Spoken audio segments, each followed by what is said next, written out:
जहरा, एक हाफिज कुरान लड़की, जब अपने बड़े चमकदार सांप पर सवार होकर गांव के पत्थरीले रास्तों पर दाखिल होती तो लोगों के चेहरे खौफ से जर्द पड़ जाते, कुछ दहशत से चीख उठते, कुछ अपने कच्चे मकानों के दरवाजे बंद कर लेते और कुछ उसे जादूगरनी या किसी शैतानी कव्वत की मालिक समझकर बदगुमानियां करते।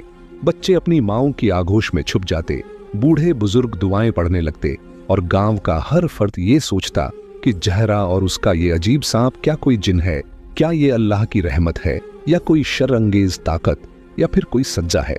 जहरा का ताल्लुक एक गरीब खानदान से था। उसके वालिदैन हाजी असलम और आमिना गांव से कुछ दूर एक सादा घर में रहते थे। दोनों नेक दिल और परहेजगार थे, हर वक्त अल्लाह की इबादत में मसरूफ रहते। दोनों मियाँ बीवी सब्र से वक्त गुजारते, लोगों को ईमान, सब्र और दुआ की नसीहत करते। उनकी दुआओं से कई लोगों के मसाइल हल हो चुके थे।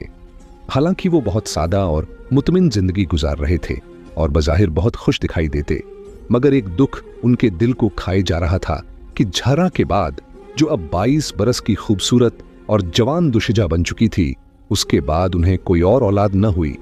हालांकि उनके दिल में बहुत ख्वाहिश थी कि उन्हें अब बेटा हो, लेकिन अल्लाह की रजा शायद इसी में थी कि वो दोबारा साहिबे औलाद नहीं हो सके। गांव वाले अक्सर उनका मजाक उड़ाते कि ये कैसे अल्लाह वाले हैं जो अपनी दुआओं से खुद को बेटा अता नहीं कर सके। लोग उनके लिए तरह तरह की बातें करते। वो दोनों मियाँ बीवी सब्र के साथ खामोशी इख्तियार कर लेते और लोगों की बातों पर रंजीदा हो जाते और ऊपर आसमान की तरफ आंखें उठाकर यूं देखते जैसे अल्लाह से मांग रहे हों। आमिना यूं तो दिन भर घर के कामों में मसरूफ रहती, लेकिन हर रात सजदों में रोती और अल्लाह से रो रो कर बेटे की दुआ मांगती, मगर शायद उसकी दुआ की कबूलियत का वक्त नहीं आया था और 23 बरस गुजरने के बावजूद उसकी गोद खाली ही रही। लोग जब इन दोनों का मजाक उड़ाते और कहते, अरे देखो जरा, इस उम्र में इन्हें बेटे की ख्वाहिश है, इनकी उम्र देखो और शौक देखो। लोगों के ये ताने हाजी असलम के दिल पर तेज धार की तरह लगते, मगर वो खामोशी से मुस्कुराते और सब्र करते और दिल ही दिल में अल्लाह से दुआ करते रहते।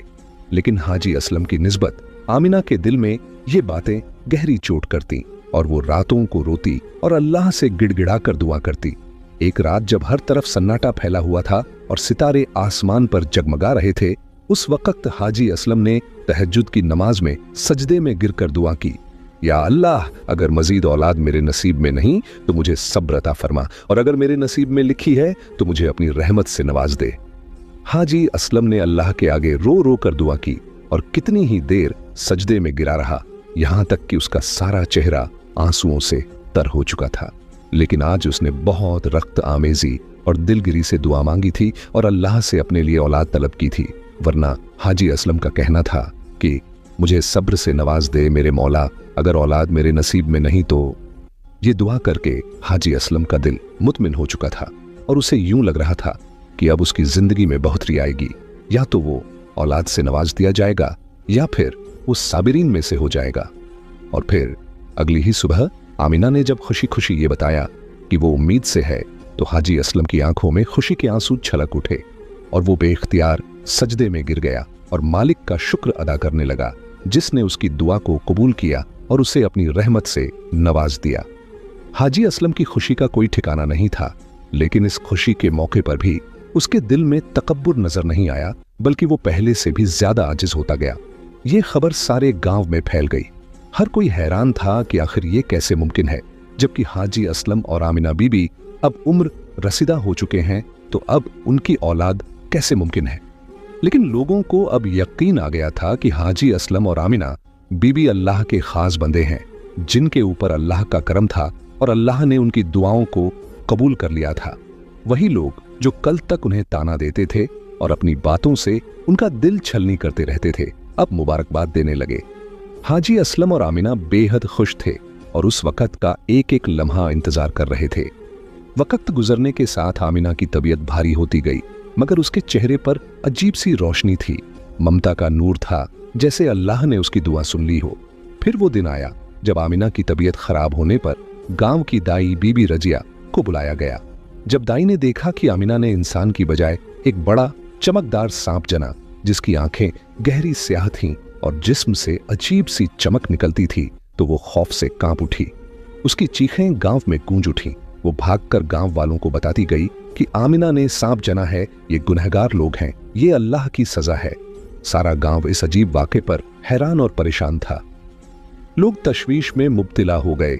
आखिर आमिना और हाजी असलम ने ऐसा कौन सा गुनाह किया था जिसकी बदौलत अल्लाह ने उन्हें औलाद की नेमत से सरफराज करने की बजाय एक सांप अता कर दिया? आखिर आमिना ने कैसे एक सांप को जन्म दिया? लोग तरह तरह की बातें करने लगे और उनके घर के बाहर जमा होकर आमिना और हाजी असलम पर लान तान करने लगे। औलाद की शक्ल में एक सांप का उसके बतन से पैदा होना उसे तड़पा गया था और लोगों की बातों ने उसका दिल छलनी कर दिया था। उसकी आंखें आंसू बहाने लगीं तो वो हिचकियों के साथ रोने लगी। इसी दौरान उसने अपनी बेटी झरा को अपने करीब बुलाया और कहा कि अब मेरा आखिरी वक्त करीब है। मैं तुम्हें और तुम्हारे भाई को इस घर में एक साथ नहीं देख पाऊंगी। तुम्हारे भाई को जवान होता हुआ नहीं देख सकूंगी।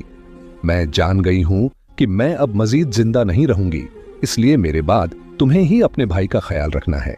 मैंने उसका नाम उस्मान रखा है। दुनिया जो भी कहे तुम हमेशा उसका साथ देना और हमेशा उसके साथ रहना। उसने झरा से कहा कि वो अपने भाई का ख्याल रखे। ये कहते हुए आमिना ने आखिरी सांस ली और वफात पा गई। झरा अपनी मां के इंतकाल से टूट गई।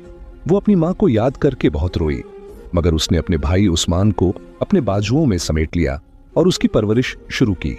उस्मान कोई आम सांप न था। वो अपनी बहन को पहचानता, उसके करीब रहता और जब झरा उसे हाथों में लेती तो वो सुकून से लेट जाता। गांव वालों ने उसे मनहूस और खतरनाक करार दिया। कुछ ने कहा यह अल्लाह का अजाब है, कुछ ने इसे जादू का नतीजा कहा और कुछ लोग ये कहते रहे कि ये आमिना और हाजी असलम के गुनाहों का नतीजा है, लेकिन किसी को भी हकीकत मालूम न थी। हाजी असलम पर भी दबाव बढ़ता गया कि वो इस सांप को पहाड़ों पर छोड़ दे, मगर झरा अपनी मां की आखिरी वसीयत पर कायम रही और उसने बाप को साफ मना कर दिया कि वो लोगों की बातों में मत आए, वो अपने भाई की परवरिश खुद करेगी। हाजी असलम अपनी बीवी की वसीयत और बेटी की मोहब्बत की वजह से मजबूर हो गया। वक्त गुजरने के साथ हाजी असलम की सेहत गिरने लगी। एक पुरानी बीमारी ने उन्हें कमजोर कर दिया और चंद माह बाद वो भी वफात पा गए। अब झरा और उस्मान अकेले रह गए। गांव वालों ने उन्हें तंग करना शुरू कर दिया। कुछ मनचले रातों को उनके घर पर पत्थर फेंकते, कुछ जादूगरनी के ताने देते। झरा हाफिज कुरान थी। वो रातों को कुरान पढ़ती और उस्मान के लिए दुआएं मांगती। उस्मान तेजी से बढ़ रहा था। उसकी काली चमड़ी और गहरी सियाह आंखें लोगों के खौफ को बढ़ाती थीं, लेकिन झरा ने उसका ख्याल रखना नहीं छोड़ा। वो सिर्फ अपनी मां की आखिरी बात पर कायम थी और आखिरी सांस तक कायम रहना चाहती थी। एक दिन गांव की औरतें इकट्ठी होकर झरा के घर आईं। उन्होंने उस्मान को सहन में दरख्त से लिपटा देखा और कहा कि यह सांप खतरनाक है, ये किसी को नुकसान पहुंचा सकता है। झरा ने कहा कि ये मेरा भाई है, ये कोई नुकसान नहीं करेगा, मगर लोगों के चेहरों पर खौफ वाछे था। जल्द ही ये बात फैल गई कि उस्मान बहुत बड़ा हो गया है और अब वो खतरनाक हो सकता है। इसीलिए गांव के सब मर्दों ने झरा से कहा कि वो इसे गांव से दूर भेज दे और पहाड़ों पर छोड़ दे, वरना वो गांव के बच्चों के लिए खतरा बन जाएगा। इन लोगों ने तशवीश का इजहार किया कि कहीं ऐसा न हो कि उस्मान की वजह से कोई बड़ा हादसा जन्म ले ले, इसीलिए जितनी जल्दी हो सकता है उसे दूर भिजवा दिया जाए। झरा खामोश रही, मगर उसका दिल टूट रहा था। वो जानती थी कि लोग खौफजदा हैं, लेकिन उसका दिल उस्मान को छोड़ने को तैयार न था। मगर गांव के लोगों का दबाव उस पर बढ़ता जा रहा था और वो जल्द उसे फैसला लेने का कह रहे थे। लोगों के मुसलसल दबाव ने झरा की हालत खराब कर दी थी। वो जो उस्मान को हमेशा अपने पास रखना चाहती थी और अपनी मां की वसीयत पर अमल करना चाहती थी, वो अब लोगों की वजह से मजबूर होती जा